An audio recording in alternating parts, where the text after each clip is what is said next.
नमस्कार बच्चों, स्वागत है आपका अपनी केमिस्ट्री की पाठशाला में। जैसा कि देख पा रहे हैं बच्चों कि आज हम स्टार्ट करने जा रहे हैं अपने कक्षा 12 की केमिस्ट्री में रसायन विज्ञान की जो सीरीज चल रही है, जो प्लेलिस्ट चल रही है, जो पाठशाला चल रही है, इसमें हम आज अपने एक नए चैप्टर को शुरुआत करने जा रहे हैं जिसका नाम है रासायनिक बलगतकी यानी कि केमिकल काइनेटिक्स। ठीक है, इससे पहले जो है 2 चैप्टर को पूरा करवा दिया गया है क्लास 12 केमिस्ट्री में।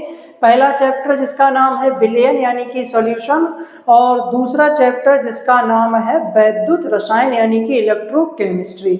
इन दोनों चैप्टर को हमने कंप्लीट करा दिया है। तो जो बच्चे इस प्लेटफॉर्म पर पहली बार आए हैं, नए आए हैं, तो उन बच्चों से हमारा यही कहना है कि सबसे पहले उन दोनों चैप्टर्स को देखें। ठीक है, प्लेलिस्ट इस चैनल पर क्रिएट की गई है, प्लेलिस्ट को फॉलो करें और क्लास बाय क्लास अपने समय अनुसार जो है देखें और उनके प्रॉपर जो है हैंड राइटिंग नोट्स खुद के तैयार करते रहें। ठीक है, तो चलिए आज देखते हैं कि आज की क्लास में हमें क्या पढ़ना है। देखो बच्चों, क्लास 12th केमिस्ट्री में हमें पढ़ना है चैप्टर नंबर 3, और इस चैप्टर नंबर 3 का नाम है रासायनिक बलगतकी यानी कि केमिकल काइनेटिक्स। ठीक है, चैप्टर नंबर 3 है हमारा जो सिलेबस है 12th का, और आज ये पहला लेक्चर है इस जो है चैप्टर का, यानी कि आज के दिन से जो है इस चैप्टर की शुरुआत हो रही है। ठीक है, देखते हैं आज की क्लास में हमें क्या पढ़ना है इस चैप्टर में। देखो, एक तरीके से पहले हम जानेंगे इस चैप्टर का इंट्रो यानी कि परिचय। जैसा कि चैप्टर का नाम है रासायनिक बलगतकी, तो हम जानेंगे कि रासायनिक बलगतकी क्या है, केमिकल काइनेटिक्स क्या है, और इस चैप्टर के अंतर्गत हमें संपूर्ण चैप्टर में क्या क्या अध्ययन करना है, यानी कि इस चैप्टर में अध्ययन करने का मेन विषय क्या है, सब्जेक्ट क्या है। तो हम जानेंगे व्हाट इज केमिकल काइनेटिक्स। ठीक, उसके बाद हम जानेंगे कि वेग के आधार पर रासायनिक अभिक्रियाओं के प्रकार, यानी कि types of chemical reactions on the basis of rate of reaction. ठीक है, ये जानेंगे। उसके बाद अभिक्रिया का वेग जानेंगे, अभिक्रिया का वेग या दर क्या होता है, रेट ऑफ रिएक्शन या स्पीड ऑफ रिएक्शन क्या होती है, इसको जानेंगे। 3 टाइप के वेग हम पढ़ेंगे, तात्कालिक वेग, औसत वेग और प्रारंभिक वेग। ठीक है, तो जुड़े रहें हमारे साथ, पूरे लेक्चर को देखें। जो भी बच्चे इस प्लेटफॉर्म पर पहली बार आए हैं, पूरे इस लेक्चर को देखें। अगर किसी भी बच्चे को या आपको केमिस्ट्री से डर लगता है, केमिस्ट्री आपको समझ में नहीं आती है, तो एक बार 1 घंटा 1 आवर का समय जरूर इस लेक्चर को देखे जाएं। ठीक है, चलिए स्टार्ट करते हैं आज के इस लेक्चर को। लेकिन उससे पहले आज हम देख लेते हैं, आज का एक विचार देख लेते हैं जो कि शिक्षा के महत्व को, इम्पोर्टेंस ऑफ एजुकेशन को बता रहा है। देखो भाई क्या कह रहे हैं, स्मार्ट कैरियर क्लासेस की तरफ से आज का एक सुविचार देखते हैं। देखो क्या कह रहा है, कह रहे हैं कि किताबें आपकी सबसे अच्छी दोस्त हैं। ठीक है, जो कभी कुछ नहीं मांगती, सिर्फ ज्ञान देती हैं। ठीक है, यहाँ पर इस थॉट में, इस लाइन में ये बात कही गई है कि जो हमारी बुक्स हैं, जिन किताबों से हम पढ़ते हैं, तो वो किताबें जो है हमारी सबसे अच्छी दोस्त हैं। Books are the best friends of other. ठीक है, ऑफ अदर। ठीक है, अपने लोगों की जो कभी कुछ नहीं मांगती हैं। कहने ये है कि किताबें जो होती हैं वो हमसे कुछ नहीं मांगती हैं, निस्वार्थ भाव से जब भी हम उनको पढ़ने बैठते हैं, उन पे अपना समय खर्च करते हैं, अपनी मेमोरी उस पर लगाते हैं, तो वो सिर्फ हमें क्या देती हैं, ज्ञान देती हैं, बिना किसी मतलब के, बिना किसी जो है ज्ञानोदय से। ठीक, महत्व देखें, इसका महत्व क्या है, कह रहे दुनिया के दोस्त समय के साथ बदल जाया करते हैं। बिल्कुल बात सही है, अभी जो आपके दोस्त हैं, ठीक है, वो समय के साथ आपके दोस्त जो हैं बदल जाएंगे, उनका व्यवहार आपके प्रति वैसा नहीं रहेगा। लेकिन किताबें हमेशा सही रास्ता दिखाती हैं, यह बिना किसी स्वार्थ के बच्चों का मार्गदर्शन करती हैं और उनका मानसिक विकास करती हैं। कहने ये है कि एक जो दोस्त होता है, दोस्त हमारा जो है, वैसे आज के समय की जो दोस्ती होती है वो कुल मिला के मतलब पर आधारित हो गई है, केवल जो है मतलबी दोस्ती रह गई है। ठीक है, और वास्तव में रियल दोस्त वही है जो अपने दोस्त को सही मार्गदर्शन दे। अगर वो दोस्त जो है अपने मार्ग से भटक रहा है, ठीक है, अगर वो निगेटिविटी की तरफ जा रहा है तो उसको रोके। लेकिन आज के समय में क्या है कि दोस्त जो है इसके अपोजिट वर्क करते हैं, इसके अपोजिट काम करते हैं, ठीक है। लेकिन जो बुक्स होती हैं, ये जो किताबें होती हैं, ये हमेशा जो है सदैव हमारा सतमार्ग की तरफ हमको अग्रसर करती हैं और हमारा सही मार्गदर्शन करती हैं, ठीक है। निस्वार्थ भाव से बच्चों के मानसिक विकास को डेवलपमेंट करती हैं, ठीक। चलिए, अच्छा कैसा लगा आज का ये थॉट कमेंट बॉक्स में ज़रूर बताएं। और फिर हम स्टार्ट करते हैं आज की इस बेहतरीन क्लास को। दमदार क्लास होने वाली है, बेहतरीन तरीके से जानेंगे, ठीक है। A to Z बेसिक चीज़ों से, बेसिक तरीकों से यहाँ से चीज़ों को उठाया जाएगा। रटने वाला कॉन्सेप्ट है नहीं हमारे यहाँ, ठीक है। बच्चों की नींव को मजबूत किया जाएगा, ठीक है। हर एक कॉन्सेप्ट को बारीकी से बताया जाएगा, ठीक है। टू द पॉइंट यहाँ पे बात नहीं की जाएगी, थोड़ा इधर उधर जो है जिससे बच्चों की नींव मजबूत होगी या जिससे बच्चों की समझ विकसित होगी, तो उन चीज़ों को भी हम यहाँ पे डिस्कस करेंगे। चलिए, अच्छा देख रहे होंगे आपके स्क्रीन पर जो है स्लाइड लगी हुई है, जो रासायनिक बलगतकी को बता रही है कि रासायनिक बलगतकी क्या है, केमिकल काइनेटिक्स क्या है। देखो भाई, रासायनिक बलगतकी क्या है। तो जैसा कि स्लाइड में लिखा गया है, पहले सभी बच्चे हमें ध्यान से सुने, केयरफुली सुने हम क्या कह रहे हैं, ठीक है। उसके बाद स्क्रीन पर देखें। तो देखो, रासायनिक बलगतकी क्या है। रासायनिक बलगतकी को इंग्लिश में हम कहते हैं केमिकल काइनेटिक्स। रासायनिक बलगतकी रसायन विज्ञान की एक शाखा है। It is the branch of chemistry. क्या है? रसायन विज्ञान की एक शाखा है। यह रसायन विज्ञान की वह शाखा है जिसके अंतर्गत किसी रासायनिक अपक्रिया के दर को आप समझ लें जैसे रेट ऑफ रिएक्शन, कि कोई भी केमिकल रिएक्शन है तो ये रिएक्शन कितने स्पीड से हो रही है, मंद गति से हो रही है या अत्यधिक तीव्र गति से हो रही है या मध्यम गति से हो रही है। तो ये जो इसकी रफ्तार है, सामान्य शब्दों में कहें तो ये इसकी रफ्तार, ठीक है, किसी भी रासायनिक अपक्रिया के वेग और उस रफ्तार को, उस वेग को प्रभावित करने वाले कारक जैसे दाब है, ताप है, अभिकारकों की सांद्रता है, ठीक है, उत्प्रेरक की उपस्थिति या अनुपस्थिति है, ठीक है, और क्रिया विधि। अब क्रिया की क्रिया विधि का अध्ययन किया जाता है तो उसे हम क्या कहते हैं? रासायनिक बलगतकी कहते हैं। आई बात समझ में? तो इन्हीं सब चीज़ों का अध्ययन जो है इस चैप्टर के अंतर्गत किया जाता है, ठीक है। पहले इसको पढ़ते हैं, फिर एक अपक्रिया हम लेते हैं, उस अपक्रिया को उदाहरण के रूप में लेके इन्हीं चीज़ों को अप्लाई करेंगे। देखो भाई, सभी बच्चे ध्यान से समझें क्या कह रहे हैं। कह रहे हैं कि रसायन विज्ञान की वह शाखा, ठीक है, जिसके अंतर्गत रासायनिक अपक्रियाओं के वेग को आप इंग्लिश में स्पीड कह सकते हैं या आप जो है रेट कह सकते हैं, लेकिन यहाँ पर फिजिक्स वाला टर्म इंग्लिश का वेलोसिटी यूज नहीं करेंगे। पहले तो ये बात अपने दिमाग में बैठा लें। फिजिक्स में हम वेग को इंग्लिश में वेलोसिटी कहते हैं, लेकिन यहाँ पर हम केमिस्ट्री में वेग को वेलोसिटी नहीं कहेंगे। उसके स्थान पर हम इंग्लिश में या तो इसको स्पीड कहेंगे या रेट कहेंगे। चूंकि रासायनिक अपक्रियाओं का वेग है इसलिए हम कहेंगे रेट ऑफ रिएक्शन या स्पीड ऑफ रिएक्शन, ठीक है।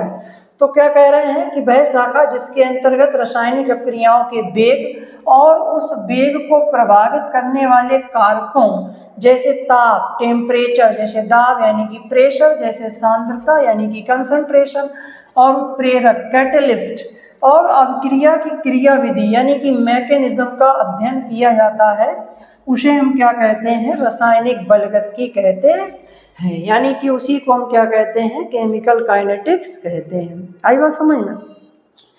तो आप ऐसे समझ लीजिए जैसे हम यहाँ पर एक अपक्रिया लिखे दे रहे हैं। जैसे एक ये अपक्रिया है जिसमें A और B दो रिएक्टेंट हैं, दो अभिकारक के अणु हैं। आगे इनको डिस्कस करेंगे अपकारक अणु क्या होते हैं। तो यहाँ पर ये केमिकल रिएक्शन है और ये अपक्रिया हमारी हो रही है। A और B आपस में क्रिया कर रहे हैं और प्रोडक्ट C को बना रहे हैं, ठीक है। तो इस रासायनिक अपक्रिया में क्या हो रहा है? इस रासायनिक अपक्रिया का हमें पता करना है वेग।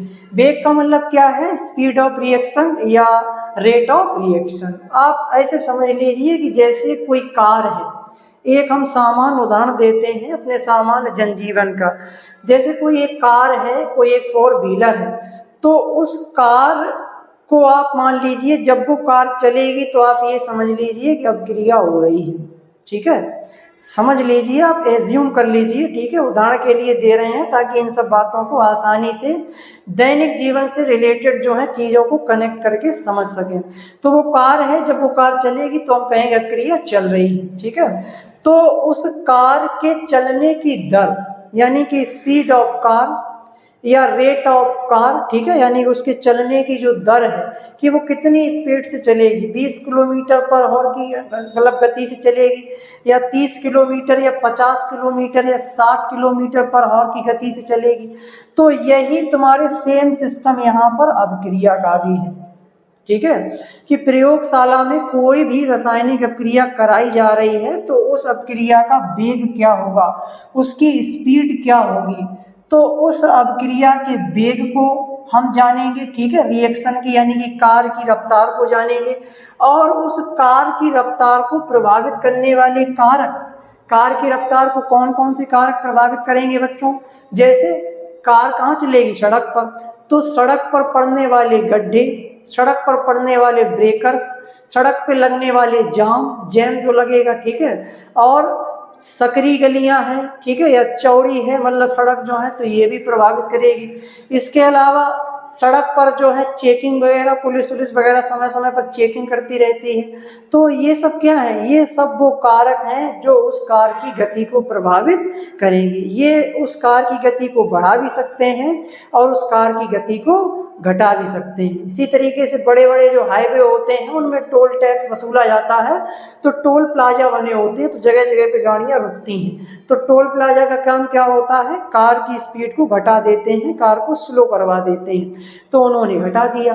तो ठीक उसी प्रकार से ये केमिकल रिएक्शन हो रही है, तो इसकी गति को, उसके वेग को प्रभावित करने वाले कारक कौन से कारक प्रभावित कर सकते हैं, जैसे ताप है, दाब है, अभिकारकों की सांद्रता है और उत्प्रेरकों की उपस्थिति या अनुपस्थिति है।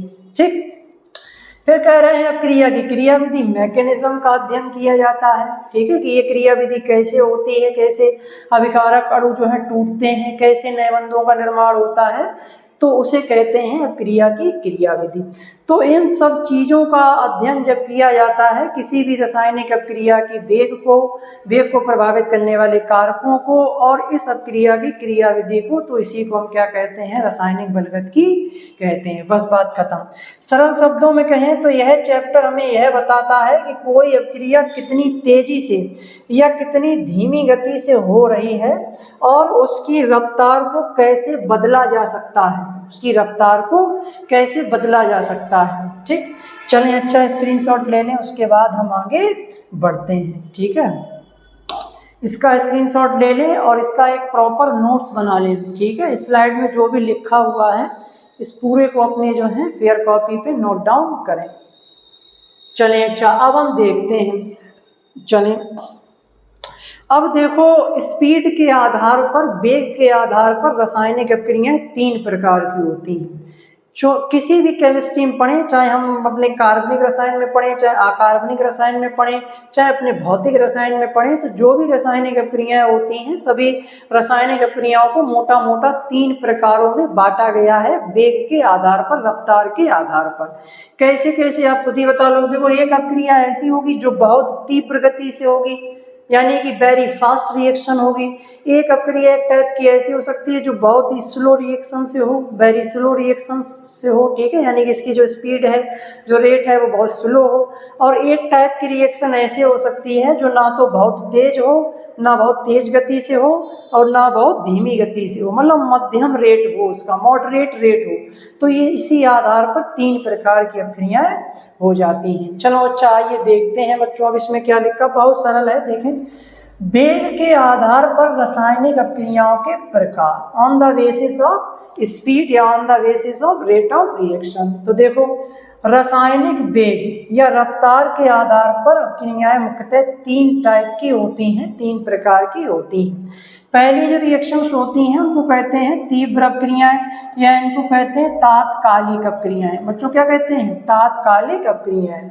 इंग्लिश में उनको कहते हैं फास्ट या इंस्टेंशियस रिएक्शंस। ठीक है, जनरली आप इनको फास्ट रिएक्शंस कह सकते हैं इंग्लिश में, या हिंदी में इनको तीव्र रिएक्शन कहते हैं। ठीक है, तो तीव्र रिएक्शन किन्हें कहते हैं सर?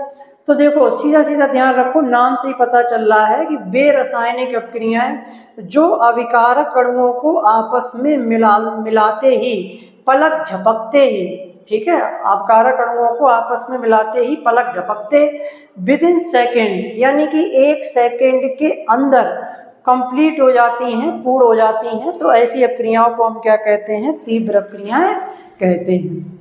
ठीक, तो तीव्र अपक्रियाएं वो अपक्रियाएं हैं जो इतनी तीव्र गति से होती हैं कि जैसे ही आप माध्यम में अविकारक अणुओं को आपस में मिलाएंगे, रिएक्टेंट मॉलिक्यूल को आपस में मिलाएंगे, जैसे यहाँ पर ये रिएक्शन हो रही है HCl और NaOH, तो इनको माध्यम में जैसे ही आप मिलाएंगे ये पलक झपकते ही विद इन सेकेंड, 1 सेकेंड के अंदर ही, और इसकी जो मेजर नहीं कर सकते हैं वो लगभग है 10 की पावर माइनस 14 से 10 की पावर माइनस 16 सेकेंड के अंदर ये अपक्रियाएं पूर्ण हो जाती हैं। ठीक, तो ये इतनी फास्ट रिएक्शंस हैं। ठीक है, देखो इसमें लिखा है वे रासायनिक अपक्रियाएं जो अविकारक अणुओं को आपस में मिलाते ही 1 सेकेंड के अंदर ही, यानी कि विद इन सेकेंड, ठीक है, लगभग 10 की पावर माइनस 14 या 10 की पावर माइनस 16 सेकेंड में ही पूर्ण हो जाती हैं, तीव्र अपक्रियाएं कहलाती हैं। ठीक है, समझ में आ गई होगी बात। उदाहरण कौन कौन से हैं? तो देखो जितनी भी आयनिक यौगिकों की अपक्रियाएं हैं, जितनी भी आयनिक यौगिकों की अपक्रियाएं हैं, जब आयनिक यौगिक आपस में क्रिया करते हैं, क्रिया करके एक नया प्रोडक्ट बनाते हैं, तो ऐसी जितनी भी क्रियाएं होती हैं वो सब फास्ट रिएक्शंस का उदाहरण है। जैसे उसका एक उदाहरण लगा हुआ है कि जब आप AgNO3 की क्रिया सिल्वर नाइट्रेट की क्रिया NaCl के साथ कराते हो तो इसमें AgCl का सिल्वर क्लोराइड का सफ़ेद अवच्छेद, वाइट प्रिसिपिटेट प्राप्त होता है। ये अपक्रिया जो है फास्ट रिएक्शंस का बेहतरीन उदाहरण है। ठीक है, फास्ट रिएक्शन का एक बेहतरीन उदाहरण है, पलक झपकते ही अपक्रिया हो जाती है। ठीक, इसके अलावा जितनी भी उदासीनीकरण क्रियाएं हैं, ऑल न्यूट्रलाइजेशन रिएक्शन, उदासीनीकरण क्रिया क्या होती हैं बच्चों? हाई स्कूल में पढ़ा होगा कि जब अम्ल और क्षार आपस में क्रिया करते हैं तो लवण व जल बनते हैं। इस क्रिया को क्या कहते हैं? उदासीनीकरण क्रिया कहते हैं। तो जब कोई अम्ल और कोई एक क्षार आपस में क्रिया करता है तो ऐसी जो उदासीनीकरण वाली क्रियाएं हैं, लवणों के बनने वाली जो क्रिया है वो कैसी होती हैं? वो भी तीव्र क्रियाओं के उदाहरण होते हैं। जैसे यहाँ पर देखो एक HCl अम्ल है, हाइड्रोक्लोरिक अम्ल, और यहाँ पर ये NaOH है, सोडियम हाइड्रोक्साइड कास्टिक सोडा, दोनों क्रिया कर रहे हैं, सोडियम क्लोराइड लवण बन रहा है, जल बन रहा है। तो ये जो अपक्रिया है ये जो है तीव्र क्रिया का ही उदाहरण है। पलक झपकते ही अपक्रिया पूर्ण हो जाती है विद इन सेकेंड। ठीक है, नोट करके देखो, यहाँ पर एक बात ये ध्यान रखनी है बच्चों कि जैसा कि हमने कहा कि ये अपक्रियाएं पलक झपकते ही पूर्ण हो जाती हैं विद इन सेकेंड, तो क्या इन अपक्रियाओं के वेग को ज्ञात किया जा सकता है? नहीं ज्ञात किया जा सकता है। ऐसे समझ ले जैसे बंदूक से जो गोली निकलती है, जैसे हमारे पास कोई पिस्टल है या कोई व्यक्ति उसके पास पिस्टल है, जब वो फायरिंग करता है तो क्या जब बंदूक की गोली निकली और जिस टारगेट पे जाके लगी तो क्या आप उस बंदूक की गोली के स्पीड को, उसके रेट को आप मेजर कर सकते हैं? क्या ज्ञात कर सकते हैं? नहीं लगा सकते हैं। क्यों? बहुत फास्ट रिएक्शन है, विद इन सेकेंड, पलक झपकते ही जो है बंदूक जैसे ही आप ट्रिगर दबाएंगे फायरिंग होगी और बंदूक की जो गोली होगी, जो बुलेट होगी, वो तुरंत अपने टारगेट पे जाके टारगेट को फिक्स करेगी, उसको टारगेट करेगी। है बात समझ? तो उसी प्रकार ये भी रिएक्शन है। इन अपक्रियाओं का वेग ज्ञात नहीं किया जा सकता है।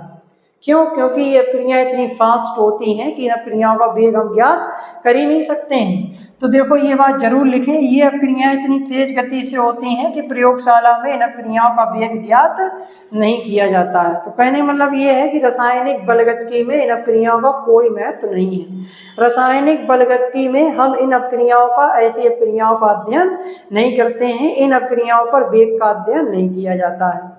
ठीक है ना, हम ये पता करेंगे कि इसके वेग की दर क्या है, कौन कौन से कारक हैं जो इसके वेग को प्रभावित कर रहे हैं, ये कुछ नहीं अध्ययन कर पाएंगे। क्यों? क्योंकि इनका वेग ही इतना फास्ट है। ठीक है, चलें अच्छा इसका स्क्रीनशॉट ले लें, उसके बाद हम बच्चों आगे बढ़ते हैं। जो भी स्लाइड में लिखा है वो प्रॉपर अपने नोट्स में लिखें। अगला देखो बच्चों, अति मंद अपक्रियाएं। अब हम थोड़ा स्पीड अप होते हैं, जल्दी से समझें। वेरी स्लो रिएक्शंस, यानी कि ये रिएक्शन बहुत ही स्लो होती हैं। तो देखो, वे रासायनिक अपक्रियाएं जिन्हें पूरा होने में कई दिनों से लेकर कई महीने या साल तक का समय लग जाता है, तो ऐसी अपक्रियाएं अति मंद अपक्रियाएं कहलाती हैं। कैसी कहलाती हैं? अति मंद अपक्रियाएं, वेरी स्लो रिएक्शन। समझ पा रहे होंगे बात को? बहुत सरल। यानी कि ऐसी रासायनिक अपक्रियाएं जिनको पूरा होने में कई दिनों से लेकर कई महीनों या कई सालों का समय लग जाता है, तो ऐसी अपक्रियाएं अति मंद अपक्रियाएं कहलाती हैं। इसका बेहतरीन उदाहरण ध्यान रखें, लोहे पे जंग का लगना। जानते ही हैं कि लोहे पे जंग का लगना पिछले वाले चैप्टर में बताया है, एक वैद्युत रासायनिक प्रक्रम है।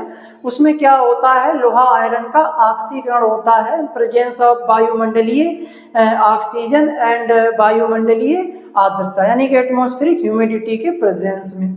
तो लोहे पे जंग जब लगती है तो कोई एक दिन का खेल तो है नहीं, ठीक है, महीनों लग जाते हैं। ठीक है, महीनों लग जाते हैं। तो लोहे पे जंग लगना एक कैसी क्रिया हो गई?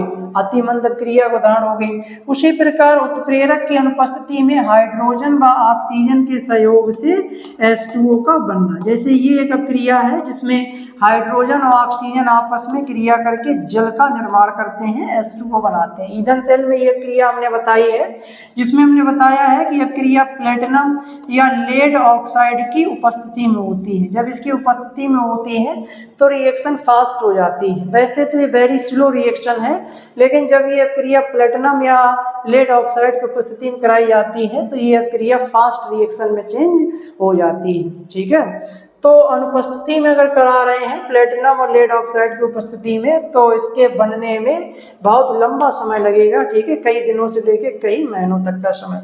नोट इनका भी ध्यान रखें, इन अपक्रियाओं का वेग भी ज्ञात नहीं किया जा सकता है। ठीक है, वेग भी ज्ञात नहीं किया जा सकता। यहाँ पे ऐसे लिखें, इन अपक्रियाओं का वेग भी ज्ञात नहीं किया जा सकता, क्योंकि इनका वेग बहुत धीमा होता है, मंद होता है। आई बात समझ? भाई इन अपक्रियाओं का भी तो वेग ज्ञात नहीं कर पाएंगे, क्योंकि ये क्रिया बहुत स्लो हो रही है। लोहे पे जंग लग रही है, आपने आज देखा, उस लोहे पे जाके कल देखा, परसों देखा, तो आप उसमें कोई डिटेक्टेबल, कोई आप एक्सपेरिमेंटल चेंज जल्दी मेजर नहीं कर पाएंगे, नहीं देख पाएंगे, ना उसको जो है मेजर कर पाएंगे। तो ये अपक्रियाएं बहुत मंद गति से होंगी, तो इसलिए इन अपक्रियाओं का वेग भी ज्ञात हम नहीं कर पाएंगे। ठीक है, चलें अच्छा इसका स्क्रीनशॉट ले लें, उसके बाद हम आगे बढ़ें। ठीक है, तो ये हमारी हो गई दूसरी अपक्रिया। तीसरी देखें, मंद या मध्यम अपक्रियाएं, स्लो एंड मॉडरेट रिएक्शन। तो देखो, वे रासायनिक अपक्रियाएं जो ना तो बहुत तेज गति से, ना तो बहुत तेज वेग से, ना अत्यधिक धीमे वेग से होती हैं, यानी कि मध्यम वेग से होती हैं, मॉडरेट रेट होता है, तो ऐसी रासायनिक अपक्रियाओं को मध्यम या मंद अपक्रियाएं कहते हैं। और रासायनिक बलगतिकी में इन्हीं अपक्रियाओं का अध्ययन किया जाता है। रासायनिक बलगतिकी में जो भी हम आगे पढ़ेंगे, ठीक है, रासायनिक अपक्रिया का वेग जानेंगे, अपक्रिया की कोटि जानेंगे, वेग नियम वगैरह और कई सारी चीजें हैं, तो वो सब इन अपक्रियाओं पर ही आधारित है। वे अपक्रियाएं जो मध्यम अपक्रियाएं हैं, ठीक है, जो ना तो ज़्यादा तेज गति से होती हैं, ना ज़्यादा स्लो रेट से होती हैं। तो देखो, वे अपक्रियाएं जो ना तो बहुत तेज गति से होती हैं और ना ही बहुत धीमी, अर्थात इनकी गति मध्यम होती है, मॉडरेट होती है, मंद अपक्रियाएं कहलाती हैं। उदाहरण जैसे गन्ने के रस सुक्रोज का ग्लूकोज तथा फ्रक्टोज में बदलना। गन्ने का जो रस होता है उसमें सुक्रोज शर्करा पाई जाती है, ठीक है, जिसका फार्मूला क्या होता है बच्चों, C12H22O11। ठीक है, जब इसका जलीय अपघटन होता है सुक्रेज एंजाइम की उपस्थिति में, तो ये 2 अणु देता है, एक ग्लूकोज का देता है और एक देता है फ्रक्टोज का। ठीक है, ग्लूकोज का भी फार्मूला यही होता है, बस दोनों में क्रियात्मक समूह का अंतर होता है। ठीक है, दूसरा देखें हाइड्रोजन पेरोक्साइड का अपघटन होना। ये हाइड्रोजन पेरोक्साइड होता है, इसका जब अपघटन होता है H2O में और O2 में, तो ये अपक्रिया भी एक मॉडरेट रिएक्शन का ही उदाहरण है। अब देखो नोट करके हमने लिखा है कि रासायनिक बलगतकी में हम मुख्य रूप से इन्हीं मध्यम अपक्रियाओं के वेग का अध्ययन करते हैं। ठीक, क्यों? क्योंकि इन अपक्रियाओं के वेग को आसानी से ज्ञात किया जा सकता है और आवश्यकता अनुसार उनके वेग को घटाया और बढ़ाया भी जा सकता है।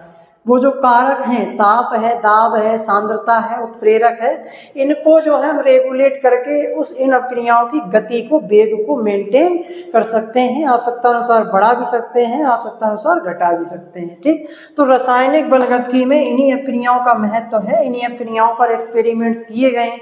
जो भी नियम पढ़ेंगे आगे, जो भी हम पढ़ेंगे वो सब इन अपक्रियाओं को लेकर ही पढ़ेंगे। अतिमंद रिएक्शंस जो होती हैं, वेरी स्लो रिएक्शंस और वेरी फास्ट रिएक्शंस का रासायनिक बलगतकी में कोई रोल नहीं है। ठीक है, तो उन पर किसी भी प्रकार का कोई रोल नहीं है।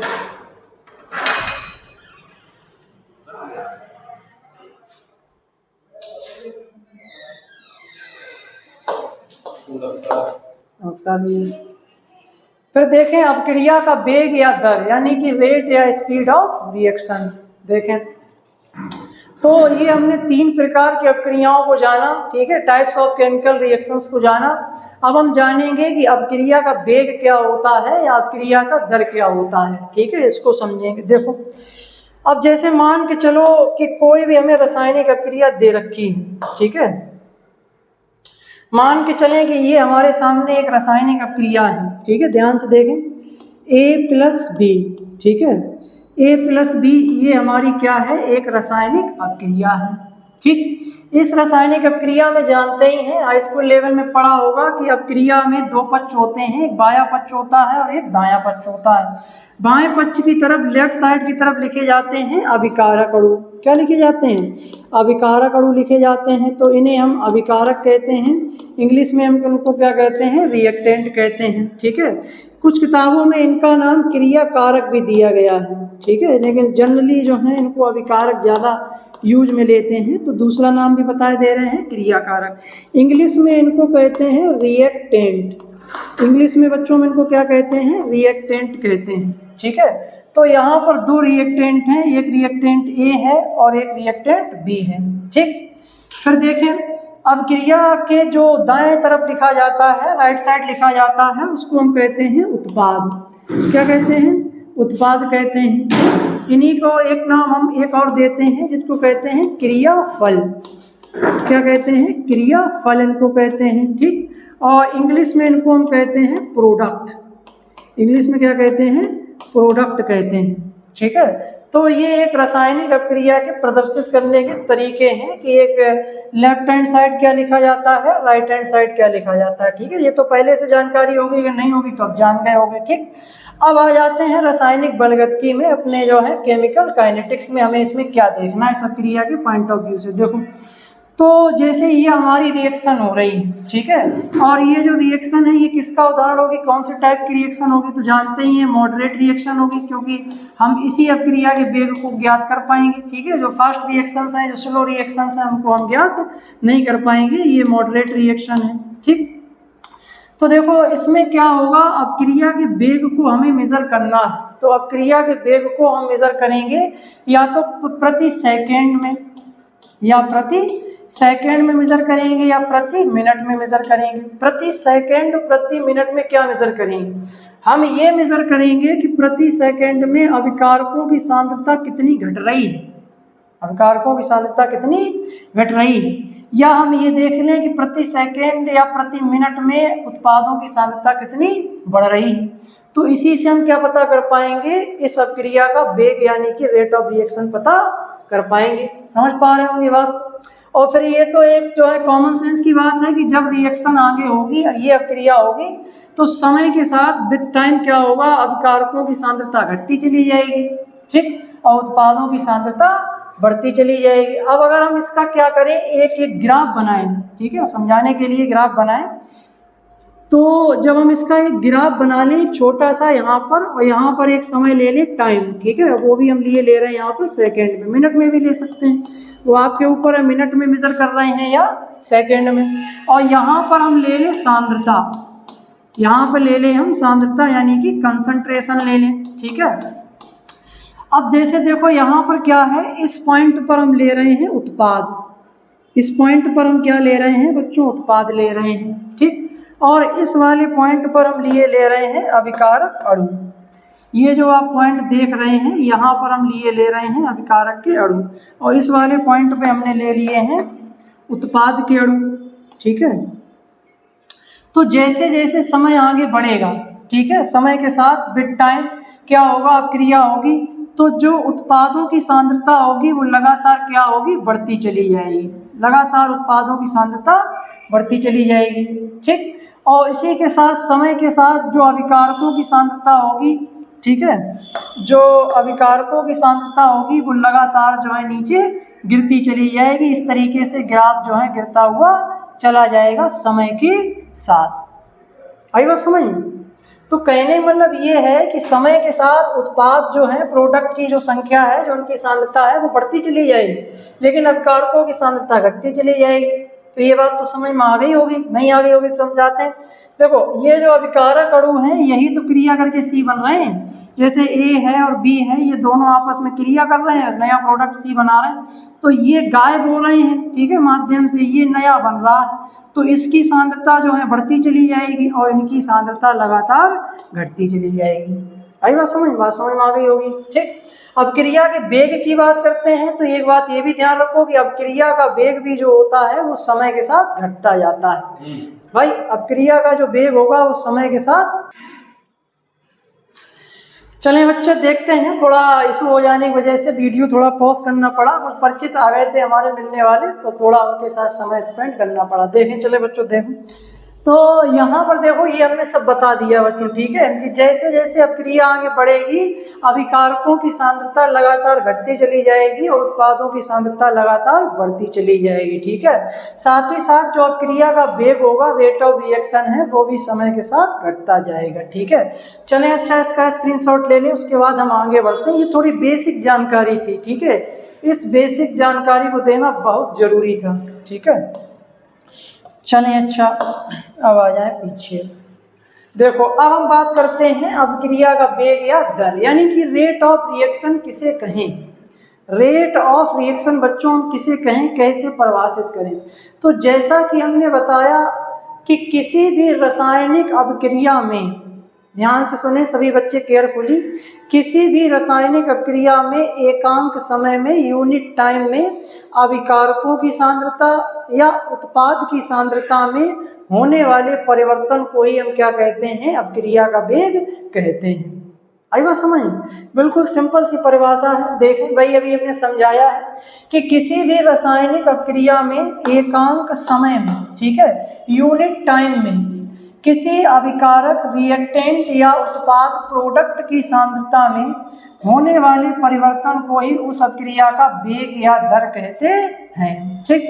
वैज्ञानिक दृष्टि से या सामान्य शब्दों में हम कह सकते हैं, कॉमन सेंस की बात है कि जैसे जैसे समय बीतता है, विद टाइम, समय के साथ अभिकारकों की जो सांद्रता होती है वो घटती है और उत्पादों की सांद्रता बढ़ती है। जैसा कि हमने बताया कि समय के साथ ए और बी अभिकारकों की सांद्रता घटती चली जाएगी और उत्पाद सी की सांद्रता लगातार बढ़ती चली जाएगी विद टाइम। चलें, अच्छा अब जल्दी से स्क्रीनशॉट ले लें, फिर हम आगे बढ़ते हैं, ठीक है।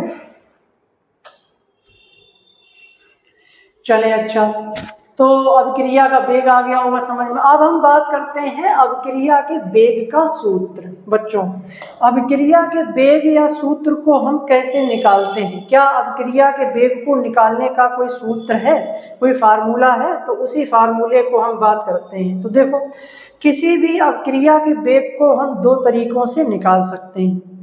एक तो हम अभिकारकों के संदर्भ में और दूसरा हम उत्पादों के संदर्भ में। अभिकारकों के संदर्भ में निकालेंगे तो क्या होगा, अभिक्रिया में समय के साथ अभिकारकों की सांद्रता में परिवर्तन आ रहा है, यानी कि उनकी सांद्रता लगातार घट रही है। उत्पादों के संपर्क में निकालेंगे तो उनकी सांद्रता लगातार बढ़ रही है। तो सबसे पहले बच्चों हम देखो यहाँ पर निकालेंगे, ध्यान से देखें, अभिकारकों के संदर्भ में। ठीक है, जल्दी से इसको देखते हैं, अभिकारकों के संदर्भ में। ठीक है, यानी कि कोई भी रासायनिक अपक्रिया है, जैसे ये रासायनिक अपक्रिया हो रही है A+B और C प्रोडक्ट, ये दोनों अभिकारक हैं, तो इसका हमें क्या निकालना है, वेग। ठीक है, वेग या दर। ठीक है, बराबर हम क्या लिखेंगे, अभिकारक की सांद्रता में परिवर्तन, अभिकारक की सांद्रता में परिवर्तन। ठीक है, डिवाइडेड बाय समयांतराल, अंतराल यानी कि समयांतराल, बिट टाइम, कितने समय में आया। ठीक है, इसको हम ऐसे लिख सकते हैं। अच्छा, वेग या दर को हम स्मॉल r से रिप्रेजेंट करते हैं, मालूम है, वेग या दर को स्मॉल r से डिनोट करते हैं। अभिकारक की सांद्रता में परिवर्तन। अब बच्चों ध्यान से देखना, परिवर्तन के लिए यहाँ पर बच्चों हम चिन्ह लगाएंगे डेल्टा, परिवर्तन के लिए यहाँ पर चिन्ह लगाएंगे डेल्टा। ठीक, और अभिकारक की सांद्रता को लिखा जाएगा बड़े ब्रैकेट में। ठीक है, यहाँ किसकी सांद्रता की बात कर रहे हैं, अभिकारक। अभिकारक का मतलब रिएक्टेंट, और रिएक्टेंट में R, तो यहाँ पर इस R को इस बड़े ब्रैकेट के अंदर लिखा जाएगा। ठीक, इसका मतलब ये हो गया कि डेल्टा कंसंट्रेशन ऑफ R, यहाँ पर जो बड़ा ये जो हमने ब्रैकेट लगाया है, ये किसको दर्शा रहा है, कंसंट्रेशन को, सांद्रता को दर्शा रहा है, अपॉन समयांतराल। तो समय में चेंज आया होगा, समय में परिवर्तन आया, तो उसके लिए भी डेल्टा और समय के लिए T। ठीक, अब देखें बच्चों, तो यहाँ पर समय के साथ चूंकि अभिकारकों की सांद्रता घट रही है, तो इसलिए यहाँ पर हम एक माइनस का साइन लगा देंगे। आई बात समझ में, ये बात समझ में आ गई होगी। ठीक है, एक बार फिर देख लें कि जब हम अभिकारकों के संदर्भ में किसी रासायनिक अपक्रिया का वेग पता करेंगे तो फार्मूला क्या लिखेंगे, वेग या दर बराबर अभिकारकों की सांद्रता में परिवर्तन अपॉन समयांतराल, गणितीय रूप में लिखेंगे तो R बराबर minus delta concentration of R upon delta T। ठीक, तो ये अभिकारकों के संदर्भ में हो गया, इसका स्क्रीनशॉट ले लें, उसके बाद हम आगे बढ़ते हैं। देखें, अब देखो हम क्या लिखेंगे, अब यहाँ पर हम क्या करें, अभिकारकों की जगह अब हम यहाँ पे लेंगे उत्पादों के संदर्भ में। किसके संदर्भ में लेंगे बच्चों, उत्पादों के संपर्क में लेंगे। ठीक है, उत्पादों के संदर्भ में। तो देखो यहाँ पर हम दूसरा नंबर लिख रहे हैं, उत्पादों के संदर्भ में, यानी कि प्रोडक्ट्स के मतलब जो है रिलेशन में। ठीक है, तो क्या फार्मूला बनेगा, वेग या दर बराबर उत्पाद की सांद्रता, उत्पाद की सांद्रता में परिवर्तन डिवाइडेड बाय समयांतराल। इसका गणितीय रूप लिखेंगे तो लिखेंगे R बराबर delta concentration of P, product के लिए हम क्या लिखेंगे P, और डिवाइडेड बाय डेल्टा T। आई बात समझ में, चूंकि समय के साथ किसी भी अपक्रिया में उत्पाद की सांद्रता बढ़ रही है, तो इसलिए यहाँ पर प्लस का साइन लगा दिया जाएगा। आई बात समझ में, आ गई होगी बात समझ में। चलें, अच्छा इसका भी स्क्रीनशॉट ले लें, उसके बाद हम आगे बढ़ते हैं। इन्हीं सब बातों को हमने बेहतरीन तरीके से देखो लिख रखा है, यहाँ पर देखते हैं। देखो, अभिक्रिया के वेग का सूत्र, किसी भी अभिकारक या उत्पाद की सांद्रता में परिवर्तन या दर, ठीक है, बराबर, देखो यहाँ पे लिखा है, जब अभिकारक की सांद्रता में परिवर्तन या दर, यानी कि वेग के आधार पर। तो हम यहाँ पे लिखेंगे, समझता यहाँ पे थोड़ा मिस्टेक हो गया है, यहाँ पे लिख लें दर, दर बराबर negative delta concentration of R upon delta T। इस माइनस साइन को यहाँ पे भी लगा सकते हैं और यहाँ पर भी लगा सकते हैं। ठीक, यहाँ पर जो ऋण साइन है, यह दर्शाता है कि समय के साथ अभिकारक की सांद्रता घट रही है, इसीलिए हमने माइनस का साइन लगाया है। फिर देखें, जब उत्पाद की सांद्रता में परिवर्तन या दर की बात करें तो दर बराबर plus delta concentration of P upon delta T.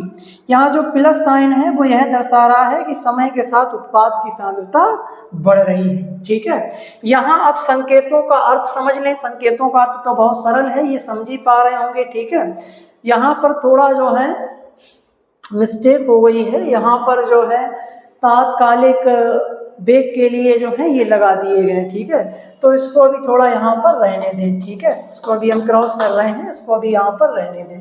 ठीक है, ऐसे समझ लें। यहाँ पर जो डेल्टा है वो क्या है, वो परिवर्तन के लिए है। ठीक, डेल्टा आर और डेल्टा पी समय के साथ अभिकारक और उत्पादों की सांद्रता में होने वाला परिवर्तन है। ठीक, समय के साथ सांद्रता में होने वाला परिवर्तन है। प्लस साइन ये दर्शा रहा है कि समय के साथ इनकी जो सांद्रता है, अभिकारकों की सांद्रता है, वो घट रही है, और प्लस ये दर्शा रहा है कि अब उत्पादों की सांद्रता लगातार बढ़ रही है। ठीक है, चलें, अच्छा इसका स्क्रीनशॉट ले लें, उसके बाद हम आगे बढ़ते हैं। तो ये हो गया हमारा किसी भी रासायनिक अभिक्रिया के वेग को ज्ञात करने का सूत्र। चलें, अच्छा अब इसका हम मात्रक देख लेते हैं जल्दी से। इसका यूनिट क्या होता है बच्चों? देखो भाई, इसका यूनिट क्या होता है? तो देखो, इसका जो मात्रक होता है वो उस अभिक्रिया के माध्यम पर निर्भर करेगा कि वो अभिक्रिया किस माध्यम में हो रही है। द्रवीय या विलयन माध्यम के लिए सूत्र मात्रक अलग होगा और गैसीय माध्यम के लिए मात्रक अलग होगा। देखो, यहाँ पर द्रव या विलयन माध्यम के लिए जो मात्रक होगा वो होगा मोल प्रति लीटर पर सेकेंड, और सेकेंड की जगह यहाँ पर क्या हो सकता है, मिनट भी हो सकता है। अगर हम मिनट में मेजर कर रहे हैं तो हो जाएगा मोल प्रति लीटर पर सेकेंड पर मिनट। ठीक है, तो देखो इसके लिए हम क्या लिखेंगे कि mole litre inverse into second inverse. ठीक, अगर मिनट में निकाल रहे हैं तो mole litre inverse into minute inverse. ठीक है, तो ये इसका फार्मूला हो गया। गैसीय अभिक्रियाओं के लिए मात्रक, गैसीय अभिक्रियाओं के लिए मात्रक मतलब अगर अभिकारक और उत्पाद गैसीय अवस्था में है, अगर उत्पाद और अभिकारक दोनों ही हमारे किस अवस्था में है, गैसीय अवस्था में है, गैसीय माध्यम में क्रिया हो रही है, तो सांद्रता की जगह पर आंशिक दाब यानी कि P का उपयोग करते हैं, या इसकी जगह हम ATM लिखते हैं। क्या लिखते हैं? ATM। तो हमारा फार्मूला होगा कि ATM सेकेंड इनवर्स या ATM मिनट इनवर्स। ठीक है, चलिए, अच्छा जल्दी से इसका स्क्रीनशॉट ले लें, बहुत सरल है, इसमें ज़्यादा कुछ समझाने की जरूरत नहीं है। तो ये इसका क्या हो गया, मात्रक हो गया। ये द्रवीय माध्यम, विलयन माध्यम के लिए, और ये गैसीय माध्यम के लिए। ये आपको याद करने पड़ेंगे, बहुत सरल है। ठीक है, MCQ वगैरह जो बहुविकल्पी क्वेश्चन आते हैं उनमें ये पूछे जाते हैं। चलो बच्चे, अब हम पढ़ेंगे, बहुत इंटरेस्टिंग टॉपिक है और इससे आंकिक प्रश्न भी बनते हैं। सभी बच्चे ध्यान से सुनेंगे, केयरफुली सुनेंगे। देखो, वेग हमें 3 टाइप का पढ़ना है। तात्कालिक वेग, जिसको हम तात्क्षणिक वेग भी कहते हैं, एक हम पढ़ेंगे औसत वेग, और एक हम पढ़ेंगे क्या नाम, एक औसत वेग है और एक तात्कालिक वेग है, और एक कोई वेग और है। ठीक है, उसको भी देख लेंगे, माइंड से भी हमारे निकल गया है, उसको भी देख लेंगे। ठीक है, 3 टाइप के हैं। तो पहले हम पढ़ेंगे तात्कालिक वेग, या इसी को हम तात्क्षणिक वेग भी कहते हैं। देखो ये लिखा है तात्क्षणिक वेग, इंग्लिश में इसको कहते हैं इंस्टेंशियस रेट ऑफ रिएक्शन। देखो क्या है, किसी रासायनिक अभिक्रिया के चलते समय, ध्यान से समझना सभी बच्चों, केयरफुली है, इसमें कुछ नहीं लेकिन ध्यान से सुनना है। किसी रासायनिक अभिक्रिया के चलते समय किसी एक निश्चित क्षण या किसी एक विशेष सेकेंड पर अभिक्रिया का जो वेग होता है उसे ही हम तात्क्षणिक या तात्कालिक वेग कहते हैं। ठीक, जैसे सपोज करें कि कोई भी एक अभिक्रिया चल रही है, अभिक्रिया ये हमारी चल रही है, वही वाली अभिक्रिया ले लें, A+B और C। तो इस अभिक्रिया के वेग को किसी हम एक विशेष सेकेंड या किसी एक विशेष क्षण के लिए देखें, तो उस विशेष क्षण या विशेष सेकेंड के लिए इस अभिक्रिया का जो वेग होगा वो वेग ही क्या कहलाएगा, तात्कालिक वेग या तात्क्षणिक वेग कहलाएगा। इसको एक उदाहरण से समझ लें, जैसे वो कार चल रही है। ठीक है, सड़क पर जो है रोड पर कार चल रही है, तो कार के चलते समय जब हमारी अचानक नज़र जो है उस कार के मीटर पर पड़ जाए, अचानक विद इन सेकेंड, एक क्षण के लिए, ठीक है, तो उस क्षण के लिए उस जो कार का जो वेग होगा, उसकी जो रफ्तार होगी, बस वही क्या कहलाएगी, तात्कालिक वेग उस कार की कही जाएगी। अब क्रिया के संदर्भ में क्या कहेंगे, तात्कालिक वेग या तात्कालिक वेग या तात्क्षणिक वेग। आई बात समझ में आ गई होगी। इसे ज्ञात करने के लिए समय अंतराल यानी कि डेल्टा टी को अत्यंत सूक्ष्म within second, millisecond में भी माना जाता है, मिली सेकेंड में लगभग इसको शून्य के बराबर माना जाता है। अर्थात जब समय अंतराल डेल्टा टी बराबर 0 की ओर अग्रसर हो, शून्य की ओर अग्रसर हो, तो सांद्रता में होने वाले अत्यंत सूक्ष्म परिवर्तन और उस सूक्ष्म समय के अनुपात को, रेशियो को ही हम क्या कहते हैं, तात्क्षणिक वेग कहते हैं। कैसे इसको गणितीय रूप में प्रदर्शित करते हैं, तो इसको देखो हम ऐसे लिखते हैं कि R लिखते हैं, भाई R तो वेग है, अब ये तात्कालिक है तो इसलिए इसके आगे लिख देंगे INST। इसका मतलब ये हो गया कि ये सब जो है तात्कालिक वेग या तात्क्षणिक वेग की बात कर रहे हैं। समय के साथ क्या होगा, यहाँ पर प्लस और माइनस दोनों साथ साथ लेके चलेंगे, और अत्यंत सूक्ष्म परिवर्तन के लिए बच्चों हम यहाँ पर डेल्टा की जगह स्मॉल डी का प्रयोग करेंगे, ठीक है। तो अगर हम अभिकारकों के संदर्भ में निकालेंगे तो इनकी सांद्रता घट रही होगी, उत्पादों के संदर्भ में निकालेंगे तो इनकी सांद्रता बढ़ रही होगी, और फिर ये dt। देखो यही फार्मूला लिखा है यहाँ पर कि R इंस्टेंशियस बराबर plus minus dc upon dt, ठीक है। यहाँ पर ये सर d क्या है, d है यहाँ पर डेल्टा के स्थान पर यूज किया गया है। जब हम अत्यंत सूक्ष्म परिवर्तन की बात करते हैं, अति सूक्ष्म परिवर्तन जिसको हम मेजर नहीं कर सकते हैं, ज्ञात नहीं कर सकते हैं, लगभग ना के बराबर, तो उस समय हम जो है d का प्रयोग करते हैं डेल्टा के स्थान पर। डेल्टा का प्रयोग हम किसी बड़े परिवर्तन के लिए करते हैं जिसको हम आसानी से मेजर कर पाए, आसानी से, ठीक है, उसके लिए। चलें, अच्छा अब इसका देख लेते हैं फार्मूला, तो देखो भाई इसको हम कैसे निकाल सकते हैं, तो इसे भी हम जो है दो तरीकों से निकाल सकते हैं। ध्यान दें सभी बच्चों, पहला तो हम निकालेंगे अभिकारक के संदर्भ में, पहला वो ही हम निकालेंगे अभिकारक के संदर्भ में, ठीक है। अभी जो हमने एक फार्मूला देखा था वो दोनों के लिए था, कॉमन फार्मूला था, ठीक है। अब हम दोनों के लिए निकाल लेते हैं। देखो भाई अभिकारकों के संदर्भ में जब हम निकालेंगे तो हम लिखेंगे RINST यानी कि R इंस्टेंशियस बराबर, ठीक। अच्छा परिवर्तन के लिए हम क्या लगाएंगे, यहाँ पर D। इस अभिक्रिया के लिए बात हो रही है, ठीक है, कोई नई अभिक्रिया के लिए बात नहीं हो रही, अभिकारकों के संदर्भ में निकाल रहे हैं, तो परिवर्तन के लिए लगाएंगे D, ठीक है। और ब्रैकेट में सांद्रता को दर्शाने के लिए किसकी सांद्रता, concentration of A upon dt, ठीक। अभिकारकों की सांद्रता सदैव घटती है तो इसलिए यहाँ पर हम क्या लगा देंगे, माइनस साइन लगा देंगे। तो ये हो गया हमारा जो अभिकारकों के संदर्भ में फार्मूला। अब हम निकालेंगे उत्पाद के संदर्भ में। बच्चों देखो उत्पाद के जब हम संदर्भ में निकालेंगे तो उत्पाद के संदर्भ में भी निकल के आ जाएगा, उसमें क्या दिक्कत है। R इंस्टेंशियस बराबर small d concentration of P divided by dt, ठीक। और इनकी सांद्रता बढ़ेगी इसलिए यहाँ पर प्लस का साइन लगा दिया जाएगा, ठीक है। तो इस तरीके से हम क्या करेंगे, तात्कालिक वेग की अभिक्रिया का जो सूत्र होगा, जो फार्मूला होगा, उसको हम निकाल लेंगे, ठीक है। देखो यही यहाँ पे लिखा है, अभिकारक के पदों में निकालेंगे तो R इंस्टेंशियस बराबर minus D concentration of R upon dt। उत्पाद P के संदर्भ में निकालेंगे तो R इंस्टेंशियस बराबर plus D concentration of P upon dt। अच्छा नोट करके यहाँ पे हमने इसीलिए बात लिख दी है कि यहाँ डेल्टा के स्थान पर स्मॉल d का प्रयोग करते हैं। जब हमने वेग का फार्मूला निकाला था तो यहाँ पे हमने d की जगह डेल्टा लिखा था। बाद बाकी सेम फार्मूला देख लेना, बाद बाकी सेम फार्मूला है ये, और ये यहाँ पर इंस्टेंशियस लगा दिया है। इसको हटा दो और इसको हटा के यहाँ पे आप डेल्टा कर दीजिए, आपको वेग का फार्मूला मिल जाएगा, ठीक। तो यहाँ पे तात्कालिक वेग के लिए हमने डेल्टा के स्थान पर स्मॉल डी का प्रयोग किया है। क्यों? क्योंकि ये बहुत सूक्ष्म परिवर्तन को दर्शाता है। बहुत सूक्ष्म परिवर्तन के लिए डेल्टा के स्थान पर स्मॉल डी का प्रयोग करते हैं। चलें, अच्छा इसका स्क्रीनशॉट ले लें, उसके बाद हम आगे बढ़ते हैं। ठीक है, देखें, तात्क्षणिक वेग के लिए व्यंजन लिखना मोस्ट इंपॉर्टेंट है। आज की क्लास का मोस्ट इंपॉर्टेंट ये टॉपिक है।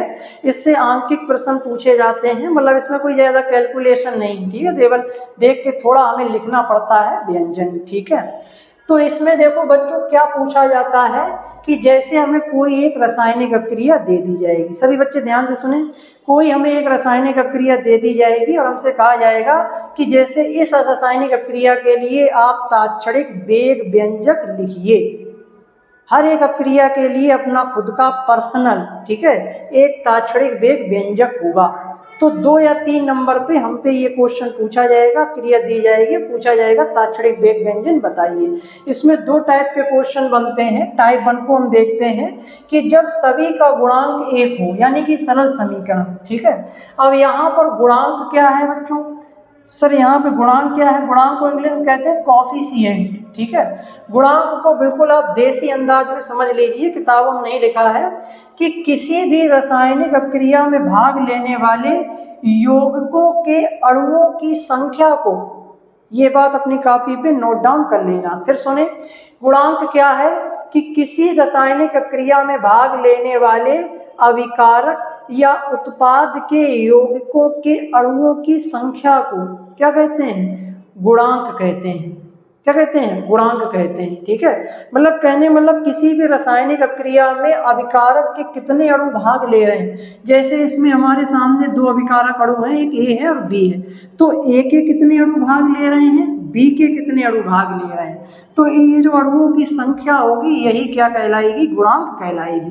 जैसा कि यहाँ पर इस अभिक्रिया में दिख रहा है कि इस अभिक्रिया में ए और बी अभिकारक अणुओं के गुणांक का मान 1 है, क्योंकि यहाँ पर सभी के एक अणु भाग ले रहे हैं। यहाँ पर हमें जो प्रोडक्ट मिल रहे हैं, मतलब प्रोडक्ट और बाई प्रोडक्ट मिल रहे हैं, इनका भी गुणांक 1 है, क्योंकि एक अणु हमको प्राप्त हो रहे हैं। ठीक है, तो ये बात अपना नोट डाउन करके लिख लेना। अब जैसे हमें पूछा गया है कि माना एक अभिक्रिया हमको दे रखी है A+B, एरो का चिन्ह C+D। इस अभिक्रिया के लिए हमें क्या लिखना है बच्चों? इस अभिक्रिया के लिए हमें लिखना है वेग, तात्कालिक वेग व्यंजक। इस अभिक्रिया के लिए हमें बच्चों लिखना है तात्कालिक वेग व्यंजक। तो देखो बच्चों कैसे लिखेंगे, देखें, पहले सबसे पहले लिखें उपर्युक्त अभिक्रिया के लिए, उपर्युक्त अभिक्रिया के लिए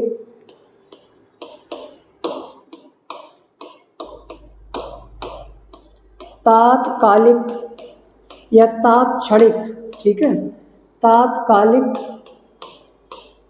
वेग व्यंजक। ठीक, वेग व्यंजक कैसे लिखेंगे? इस पूरी अभिक्रिया के लिए लिखा जाएगा। सभी बच्चे ध्यान से देखेंगे कैसे हम लिख रहे हैं और सर अपने जो है मुख से क्या निकाल रहे हैं। देखो, तो पूरी अभिक्रिया के लिए हम लिखेंगे आर इनस्टेंशियस बराबर, ठीक, देखो इसकी बात करेंगे तो हम क्या लिखेंगे? डी, ठीक, small d, concentration of A divided by dt। ठीक, अभिकारक अणु है इसलिए यहाँ पर माइनस का साइन लगेगा। आगे चलते रहें, प्लस की जगह यहाँ बराबर का चिन्ह लगाएं। सभी जब हम व्यंजक लिखते हैं तो उसमें ये बराबर, एरो के चिन्ह की जगह बराबर बराबर लगाते हैं। ठीक, अब हमें बी के लिए लिखना है तो small d, concentration of B divided by dt। ये भी अभिकारक है, इसकी सांद्रता घटेगी विद टाइम, अभिक्रिया जैसे जैसे आगे प्रोसीड करेगी, तो इसलिए माइनस का साइन, फिर बराबर का चिन्ह लगाएं। सी के लिए लिखें d, concentration of C divided by dt। ये उत्पाद है, इसकी सांद्रता बढ़ेगी इसलिए हम प्लस का साइन लगाएंगे, फिर बराबर का चिन्ह लगाएं। D, small d, concentration of D divided by dt, और ये भी उत्पाद है तो इसकी सांद्रता बढ़ेगी इसलिए प्लस। देख लें, इस रासायनिक अभिक्रिया के लिए क्या हो गया? तात्कालिक वेग व्यंजक हो गया। ठीक है, स्क्रीनशॉट लेने जल्दी से, उसके बाद हम आगे बढ़ते हैं। अभी हम और करवाएंगे, ठीक है, अभी हम प्रैक्टिस भी करवाएंगे, टेंशन ना लें। ये हो गया तात्कालिक वेग व्यंजन। ठीक है,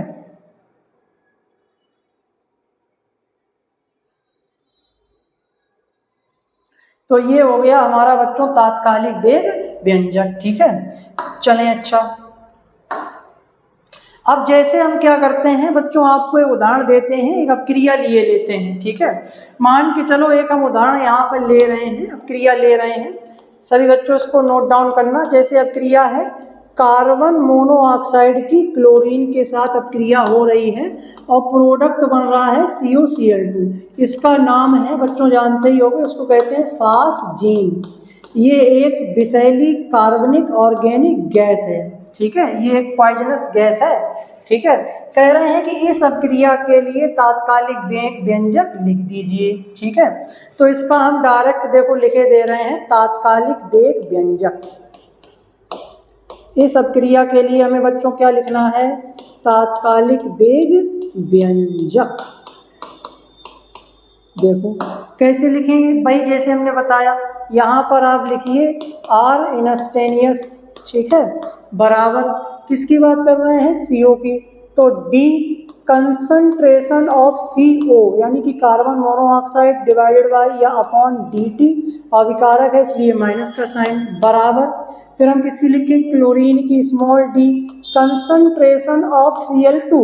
ठीक है, डिवाइडेड बाय DT, अविकारक है इसलिए माइनस साइन, बराबर ठीक, small d concentration of COCl2। ठीक है, डिवाइडेड बाय DT, और उत्पाद है इसलिए प्लस का साइन। लीजिए इस अपक्रिया के लिए वेग व्यंजक लिख गया, तात्कालिक वेग व्यंजक। ठीक है, तो इस तरीके से हम वेग व्यंजक आसानी से लिख लेंगे, इसमें किसी भी प्रकार की कोई दिक्कत होने वाली नहीं। आई बात समझ, हर एक बच्चा आसानी से लिख लेगा, इसमें किसी प्रकार की कोई दिक्कत नहीं होगी। समझ में आ गया होगा। ठीक, तो ये टाइप 1 हो गया, जिसमें क्या था, सभी अभिकारक अणुओं को हमने एक एक लिया। देखो अभी जो हमने अपक्रिया कराई थी CuCl2 और CuCl2 ये वाली, इसमें देखो कार्बन मोनोऑक्साइड का भी अणु एक लिया, Cl2 का भी एक अणु लिया, और एक ही अणु हमको मिला फास्जीन का। तो इनमें गुणांक क्या है, 1 है। ठीक, तो ये सरल है। अब हम देखते हैं टाइप 2 में। टाइप 2 में क्या है, जब गुणांक अलग अलग हों, जब गुणांक अलग अलग हो, इसका मतलब ये है कि जब अपक्रिया में भाग लेने वाले अभिकारक और जो बनने वाले उत्पाद हैं उनके अणुओं की संख्या अलग अलग हो। ठीक है, तो उनकी गुणांक हम कहेंगे 1 से ज़्यादा है। देखें, जैसे मान के चलें ये अपक्रिया एक हो रही है, small a plus small b capital B एरोकचन स्मॉल c प्लस dd। ठीक है, ये अपक्रिया हो रही है। यहाँ पर जो आप ये देख रहे हैं बच्चों, देखो small a small b small c small d, ये क्या है, ये इन यौगिकों के अणुओं की संख्या, इन यौगिकों के अणुओं की संख्या। अभी समझ लें, अभी रिएक्शन कराएंगे, रियल रिएक्शन केमिस्ट्री की, तो उसमें और अच्छे समझ में आ जाएगी। तो यहाँ पर ये जो A है, small a small b small c small d, ये गुणांकों की संख्याएं हैं जो कि अणुओं की संख्या को दर्शाती हैं कि अपक्रिया में इन यौगिकों के कितने अणु भाग ले रहे हैं। ठीक है, नियम के अनुसार गुणांकों को बटे भाग में लिख देते हैं, बस कुछ नहीं करना है। जैसा अभी हमने समीकरण लिखा था बस उसी में हम क्या करेंगे, इनके आगे हम बटे में लिख देंगे 1/c 1/a और 1/b, ऐसे बटे में लिख देंगे। ठीक है, बस ये हमारा जो है नियम यहाँ पे फॉलो करना है। बटे में क्यों लिख देंगे अभी हम ये भी बताएंगे सर, ऐसी बात नहीं है कि यहाँ पर ये ना बताया जाए, नहीं तो बाद बाकी ये तो खैर करना ही है, बटे में लिख देना, लेकिन क्यों लिखेंगे ये भी बताएंगे। ठीक है, अब जैसे मान के चले ये जो अपक्रिया है, इसी अपक्रिया के लिए हमें वेग व्यंजन लिखना है। इसी अपक्रिया के लिए देखो बच्चों कैसे लिखेंगे, इस अपक्रिया के लिए देखो R इंस्टेनियस बराबर, यहाँ देखो इसकी गुणांक क्या है, 1 है। ठीक है, मतलब A है, तो इसको हम लिख देंगे 1/a। ठीक, इनटू स्मॉल d, फिर वही concentration of A upon dt, और यहाँ पे लगाएंगे माइनस का साइन। ठीक, फिर वही बराबर का चिन्ह लगाएं। यहाँ पे देखिए इसका गुणांक क्या है, तो गुणांक को ले जाएं बटे में 1/b इंटू स्मॉल d और concentration of B upon dt, अभिकारक है इसलिए यहाँ माइनस का साइन लगाएं, बराबर C के लिए लिखें तो 1/c minus into small d concentration of C upon dt बराबर d के लिए लिखें 1/d, ठीक है, यहाँ पर प्लस का साइन लगेगा क्योंकि ये उत्पाद है, into small d concentration of d divided by dt, ठीक है। तो ये हो गया इस अपक्रिया के लिए बच्चों वेग व्यंजन, तात्कालिक वेग व्यंजक इस अपक्रिया के लिए हो गया। चलें अच्छा जल्दी से स्क्रीनशॉट ले लें, उसके बाद हम आगे बढ़ते हैं, ठीक है। बात समझ में आ रही हो? कुछ नहीं है, बहुत सरल है, प्रैक्टिस वाली चीज़ें हैं। अब 1-2 बार जो है घर पर जो है रफली इसको प्रैक्टिस कर लेंगे, सब समझ में आ जाए, कोई दिक्कत नहीं, नो प्रॉब्लम, ठीक है, नो प्रॉब्लम, टेंशन नहीं लेना है, ठीक है। चलें अच्छा अब हम कराते हैं कुछ उदाहरण, ठीक है, बेहतरीन तरीके से हमारी प्रैक्टिस भी हो जाएगी। जैसे हम आपको एक अपक्रिया दे रहे हैं, ठीक है, जैसे एक अपक्रिया हम दे रहे हैं हैबर विधि द्वारा, हैबर है नाइट्रोजन और हाइड्रोजन की क्रिया से अमोनिया का निर्माण, ठीक है, शायद इस विधि को हैबर विधि कहते हैं जहां तक मुझे ध्यान आ रहा है, ठीक है। तो नाइट्रोजन और हाइड्रोजन की क्रिया से अमोनिया का निर्माण, हमसे कहा जा रहा है कि आप इस अपक्रिया के लिए तात्कालिक वेग व्यंजक लिख दीजिए, ये हमसे कहा जा रहा है, ठीक। तो सबसे पहले बच्चों क्या करो, यहाँ पर गुणांकों की संख्या लिख लो। जैसे हल जब हम करेंगे स्टेप बाय स्टेप हम बताए दे रहे हैं, ठीक है, अदरवाइज आप डायरेक्ट भी कर सकते हैं, इसमें लिखने की ज़रूरत नहीं, लेकिन हम स्टेप बाय स्टेप बनाते हैं। सबसे पहले लिखेंगे नाइट्रोजन के गुणांक, नाइट्रोजन के गुणांक, गुणांक का मतलब समझ गए, अणुओं की संख्या। तो इस अपक्रिया में नाइट्रोजन के कितने अणु भाग ले रहे हैं बच्चों? 1 अणु, देखो 1 अणु तो भाग ले रहा है, ठीक। फिर देखो यहाँ पर हाइड्रोजन के गुणांक, हाइड्रोजन के बच्चों कितने यहाँ पर गुणांक और मतलब अणु भाग ले रहे हैं, देखो जरा देख के बताओ कितने ले रहे हैं? 3 अणु भाग ले रहे हैं, बहुत बढ़िया। फिर देखो अमोनिया के उत्पाद के कितने अणु बन रहे हैं, अमोनिया के गुणांक, अमोनिया के गुणांक बताओ बच्चों, जो है अमोनिया गुणांक कितने हैं? तो यहाँ पर देखो 2 अणु बन रहे हैं, ठीक। तो ये सब हमने क्या लिख लिए, इसके जो है गुणांक लिख लिए, ठीक है, इस अपक्रिया के लिए। अब आप क्या करना, इस अपक्रिया के जस्ट नीचे लिखना, हम यहाँ पर लिख रहे हैं, ठीक है।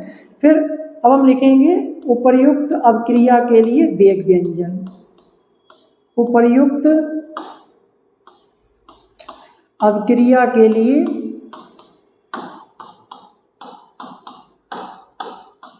आर इनस्टेनियस, ठीक है, ये हमें लिखना है, ठीक है। कैसे लिखेंगे बच्चों, ध्यान से देखो, ठीक है, आर इनस्टेनियस बराबर, देखो नाइट्रोजन की हमें लिखनी, तो नाइट्रोजन की तो अणु गुणांक 1 ही है, ठीक है, मतलब 1 ही, तो इसके लिए हम डायरेक्ट लिखेंगे, कैसे लिखेंगे, small d concentration of N2 divided by dt या अपॉन dt, अभिकारक है इसलिए यहाँ पे माइनस का साइन लगेगा, बराबर का चिन्ह लगाएं। फिर देखें यहाँ पर हाइड्रोजन, हाइड्रोजन के गुणांकों की संख्या 3 है, इसको आप बटे में ले जाइए 1/3, अभिकारक है इसलिए माइनस का साइन लगेगा, into d concentration of hydrogen, concentration of hydrogen और अपॉन dt, ठीक है, बराबर। यहाँ पर फिर ये कितने अणु हमने लिए, ये फिर हमें नहीं लिखने, हमें डायरेक्ट उस अणु का फार्मूला लिख देना है, ठीक है। फिर हमें किसके लिए लिखना, अमोनिया के लिए लिखना है सर। तो अमोनिया का गुणांक कितना है, 2 है, तो इसको बटे में ले जाएं 1/2, प्लस का साइन लगा दें, into d concentration of NH3 और डिवाइडेड बाई dt। लीजिए इस अपक्रिया के लिए लिख गया तात्कालिक वेग व्यंजक, क्या लिख गया, तात्कालिक वेग व्यंजक लिख गया, जो कि बहुत सरल है, हर एक बच्चा आसानी से लिख सकता है, ठीक है। चलिए अच्छा स्क्रीनशॉट ले लें, उसके बाद हम एक और उदाहरण कराते हैं, और उदाहरण करा दें एक आध अन्य उदाहरण देखते हैं, नाइट्रोजन पेंटा ऑक्साइड वाला देखते हैं। देखें एक उदाहरण और देख लें, नाइट्रोजन पेंटा ऑक्साइड, हमारे सामने ये एक अपक्रिया है N2O5, इसका डिग्रेडेशन हो रहा है, ये टूट रहा है NO2 और प्लस ऑक्सीजन, ठीक है। ये इसका नाम है नाइट्रोजन पेंटा ऑक्साइड, ठीक है। इसके यहाँ पर 2 अणु हैं, ठीक है, और इसके यहाँ पर 4 अणु हैं, ठीक है। इस बात को ध्यान रखें। दिख रहा है? ला इसको फिर से लिख दें। इसके यहाँ पर बच्चों कितने अणु बन रहे हैं? NO2 के यहाँ पर 4 अणु बन रहे हैं, ठीक है। नाइट्रोजन डाइऑक्साइड, ये नाइट्रोजन पेंटा ऑक्साइड है और वो नाइट्रोजन डाइऑक्साइड है, ठीक है। अब बच्चों देखो, यहाँ पर हमें ये बताओ, इसको जब हम हल करेंगे स्टेप बाय स्टेप ही कराते हैं, तो बताओ N2O5 के गुणांक, N2O5 के गुणांक बताइए कितने हैं यहाँ पर? 2, ठीक। NO2 के गुणांक बता दीजिए। NO2 के गुणांक है 4। ऑक्सीजन O2 के गुणांक बता दीजिए। ऑक्सीजन का गुणांक है 1। अब आप इसका जो है लिख दीजिए वेग व्यंजक, ठीक है। यानी कि R इनस्टेंशियस बराबर, सबसे पहले लिखिए N2O5 के लिए गुणांक कितना है? 2, तो इसको बटे में ले जाएं 1/2 इंटू D और कंसंट्रेशन ऑफ N2O5, ठीक है, डिवाइडेड बाई dt, और यहाँ पर माइनस का साइन लगेगा, ठीक है। यहाँ पर माइनस का साइन लगेगा, बराबर का चिन्ह लगाएं। अब देखें यहाँ पर नाइट्रोजन डाइऑक्साइड का गुणांक कितना है? इसका 4, बटे में ले जाए 1/4 into D concentration of NO2 divided by dt, ठीक। उत्पाद है इसलिए यहाँ प्लस लगेगा। अब इसी के आगे बराबर करके हम लिखे दे रहे हैं, नीचे आप इसके जस्ट आगे लिखना। अब हमें O2 का लिखना है, तो O2 का गुणांक 1 है, तो इसलिए डायरेक्ट हम जो है गुणांक नहीं लगाएंगे, और O2 concentration of O2 upon dt, और यहाँ पर प्लस लीजिए। इस अभिक्रिया का हमारा गुणांक लिखकर तैयार हो गया। ये है इस अभिक्रिया का गुणांक, ठीक है। इसका भी स्क्रीनशॉट लें जल्दी से, फिर हम आगे बढ़ते हैं। अब हम एक अभिक्रिया दे रहे हैं फॉर होमवर्क के लिए अभिक्रिया दे रहे हैं। इस अभिक्रिया को आप अपनी फेयर कॉपी पे लिखिएगा, पहले रप्पे कीजिएगा, बहुत सरल है, कर लेंगे, कोई दिक्कत नहीं, ठीक है। कि यहाँ पर जो SO2 गैस है ये क्रिया कर रही है, SO2 गैस ऑक्सीजन के साथ क्रिया कर रही है और बना रही है सल्फर ट्राई ऑक्साइड, SO3 बना रही है। क्या बना रही है? SO3 बना रही है, ठीक है। यहाँ पर भी इसके 2 अणु हैं और यहाँ पर भी इसके 2 अणु बन रहे हैं, ठीक है। इस अभिक्रिया को आप नोट डाउन कर लीजिए, घर पे लिखना, ठीक है। इसको घर पे जो है इसका तात्कालिक वेग व्यंजक लिखना है, यानी कि इसका R इनस्टेनियस आपको लिखना है होमवर्क, ठीक है। ये आपका होमवर्क है, ठीक। स्क्रीनशॉट ले लें जल्दी से, लिख लेंगे, इसमें कोई दिक्कत होने वाली नहीं। चलें, अच्छा, तो इस तरीके से हमसे 2 या 3 नंबर पर इस तरीके की अभिक्रियाओं के तात्कालिक वेग व्यंजक लिखने को कहे जाते हैं। अब हम इसमें 2 चीजें और देख लेते हैं। 2 वेग हमारे सामने हैं, एक औसत वेग है और एक प्रारंभिक वेग है। प्रारंभिक वेग देखेंगे, औसत वेग देखो जल्दी से। औसत वेग क्या है? एवरेज वेग। देखो, किसी निश्चित और बड़े समय अंतराल डेल्टा टी में अभिकारक या उत्पाद की सांद्रता में होने वाले कुल परिवर्तन को ही औसत वेग कहते हैं। आप ये मान के चलिए कि कोई अभिक्रिया हमने प्रारंभ की, जैसे ये वाली अभिक्रिया हमने प्रारंभ की और इस अभिक्रिया को पूर्ण होने में 30 मिनट का समय लगा। 30 मिनट का समय लगा, 30 मिनट में ये कंप्लीट अभिक्रिया हो गई। फिर इस अभिक्रिया का हम वेग समय समय पर मेजर कर रहे हैं, जैसे 5 मिनट में हमने मेजर किया, 10 मिनट में किया, 12वें मिनट में किया, 20 मिनट में किया, 22वें मिनट में किया, 25वें मिनट में किया। तो इन सभी मिनट में हो सकता है अलग अलग अभिक्रिया का वेग निकल के आए। तो टोटल 30 मिनट तक, जब तक अभिक्रिया पूरी नहीं हुई, अलग अलग समय पे जो भी हमने वेग मेजर किया है, इस वेग का आप औसत निकाल लीजिए, एवरेज निकाल लीजिए। जो एवरेज निकल के आएगा वही कहलाएगा उस अभिक्रिया का औसत वेग, एवरेज वेग, ठीक है। जैसे कोई एक कार है, एक कार को हम लेके गए हैं, मान के चलो कि हम आगरा से दिल्ली जा रहे हैं। आगरा से दिल्ली जाने पे जितनी भी दूरी हो हमें नहीं मालूम है, मान के चल रहे हैं कि लगभग जो है 400 किलोमीटर कार टोटल चली। तो ये टोटल रास्ते में हो सकता है कार ने जो है 30 किलोमीटर, मतलब कुछ समय के लिए 30 किलोमीटर पर घंटा, कुछ समय के लिए उसने 40 किलोमीटर पर घंटा, कुछ समय के लिए 50 किलोमीटर पर घंटा, हाईवे में चली गई तो 60 किलोमीटर पर घंटा, 70 किलोमीटर पर घंटा, 400 किलोमीटर पर घंटा में। ऐसे ही हम औसत वेग सभी का निकाल लेंगे, औसत जो है रफ्तार निकाल लेंगे, जो निकल के आएगी स्पीड भाई उसकी क्या कहेंगी, औसत रफ्तार या औसत वेग कही जाएगी। आई बात समझ में? तो ये बहुत सरल है, इसमें कुछ नहीं, केवल जानना है और इसमें कुछ नहीं, केवल पता होना चाहिए। इसका भी फार्मूला वही सेम है, अलग नहीं। आर एवरेज बराबर minus delta concentration of R divided by delta T बराबर plus delta concentration of P divided by delta T. ठीक है, तो ये हमारा हो गया एवरेज वेग। ठीक है, स्क्रीनशॉट ले लें, केवल जान लें। ठीक है, केवल पता होना चाहिए कि औसत वेग क्या है। अगला देखें प्रारंभिक वेग, इनिशियल रेट। देखें किसी अभिक्रिया, यहाँ पर है किसी अभिक्रिया के शुरू होने के ठीक पहले, यानी कि समय t बराबर 0 पर अभिक्रिया के वेग को प्रारंभिक वेग कहते हैं। ठीक है, मतलब अभिक्रिया अभी जस्ट शुरू होने ही वाली है, शुरू होने वाली है, जस्ट शुरू हो चुकी है, ये मान के चलिए आप, जस्ट अभी अभी। ठीक है, उस समय जो सब क्रिया का वेग होगा उसको कहेंगे प्रारंभिक वेग।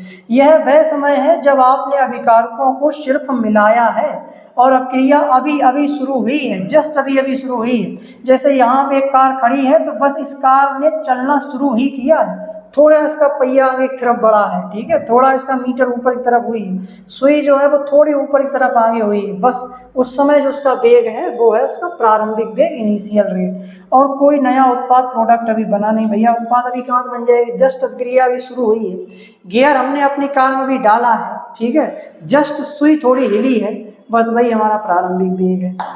ठीक, तो इसका भी स्क्रीनशॉट ले लें जल्दी से। अब देखें तीनों वेगों में एक लाइन का अंतर, क्विक समरी देख लें। तीन तरह के वेग पढ़े हमने, तात्कालिक वेग, औसत वेग और प्रारंभिक वेग। कार के उदाहरण को लेके यहाँ पे समझेंगे। देखो औसत वेग का मतलब ये है पूरे समय अंतराल की औसत गति, पूरे समय अंतराल की औसत गति, जैसे कार की पूरी यात्रा की एवरेज स्पीड। जैसा हमने बताया कि कार जो है आगरा से दिल्ली गई, 400 किलोमीटर की दूरी तय की, तो पूरी एवरेज स्पीड जो हमने निकाली वो है उसका औसत वेग। तात्कालिक वेग किसी भी एक निश्चित सेकंड या किसी भी एक निश्चित क्षण की गति या वेग, जैसे कार का स्पीडोमीटर देखना, आप कार चला रहे हैं, अचानक आपकी निगाह पड़ी, पर उसी क्षण में जो उसका वेग होगा, जो गति होगी, वही उसका तात्कालिक वेग होगा। प्रारंभिक वेग बिल्कुल शुरुआत t बराबर 0 की गति, जैसे कार स्टार्ट करते ही पहली रफ्तार, कार आपने जैसे स्टार्ट की, गियर उसमें डाला और नेक थोड़ा सा सुई उसकी इधर उधर हुई, बस वो वाला वेग क्या कहलाएगा, प्रारंभिक वेग कहलाएगा। चलिए अच्छा, इसका भी स्क्रीनशॉट ले लें, फिर हम आगे बढ़ते हैं।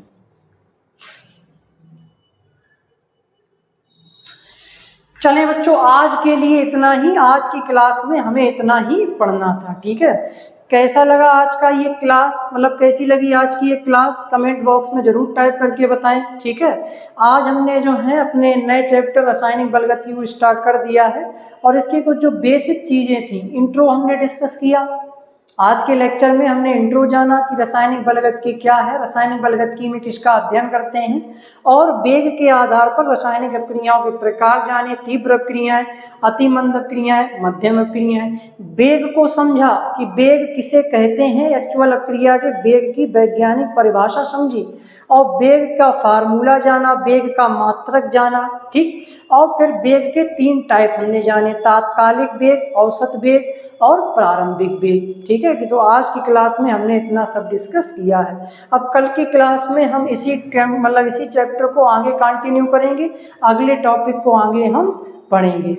ठीक है, आज हमने अपक्रिया के वेग को जान लिया है, कल हम जानेंगे अपक्रिया के वेग को प्रभावित करने वाले कारकों के बारे में। ठीक है, जुड़े रहें हमारे साथ प्रॉपर। जो भी बच्चे चैनल पे पहली बार आए हैं, अगर हमारे पढ़ाने का तरीका, समझने का तरीका सही लगा हो, केमिस्ट्री समझ में आ रही हो, ठीक है, इंटरेस्टिंग लग रही हो केमिस्ट्री, तो चैनल को सब्सक्राइब कर लें। ठीक है, क्लास 12th केमिस्ट्री में हैं अगर आप इस समय, तो चैनल को सब्सक्राइब कर लें, रेगुलर वीडियोस देखें, प्रॉपर नोट्स बनाएं। ठीक है, चलिए मिलते हैं एक छोटे से ब्रेक के बाद, तब तक के लिए धन्यवाद, गुड बाय।